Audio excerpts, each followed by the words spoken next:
Kue akar kelapa merupakan salah satu produk usaha masyarakat Gampong Lambaro Subun yang memiliki potensi untuk terus dikembangkan. Namun, sebelum program dilaksanakan, sebagian proses produksi dan pengemasan masih dilakukan secara sederhana dan manual. Melalui program pemberdayaan kemitraan masyarakat, tim Politeknik Aceh hadir untuk melakukan pendampingan secara langsung bersama mitra di Gampong Lambaro Subun. Program dilaksanakan melalui penerapan inovasi teknologi tepat guna, penyerahan peralatan pendukung produksi, serta pelatihan manajemen usaha dan keselamatan dan kesehatan kerja atau K3. Pendampingan tidak berhenti pada proses produksi.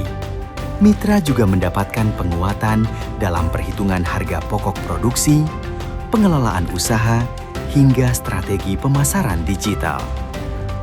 Setelah penerapan teknologi, proses penimbangan dan pengemasan dapat dilakukan dengan lebih terukur, rapi, dan efisien.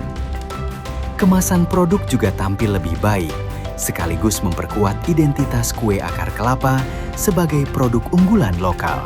Menurut saya, program ini sangat bermanfaat karena telah membuka wawasan kami dalam mengoptimalkan proses produksi kue akar kelapa melalui dari perbaikan teknik, pengolahan, pengemasan yang lebih menarik, hingga strategi pemasaran agar produk kami dapat lebih dikenal dan bersaing di pasaran. Kegiatan ini juga membantu meningkatkan semangat dan keterampilan anggota kelompok kami dalam mengembangkan usaha secara lebih profesional. Mungkin ke depan ada sebaiknya kegiatan pendampingan seperti ini dapat dilakukan secara berkelanjutan.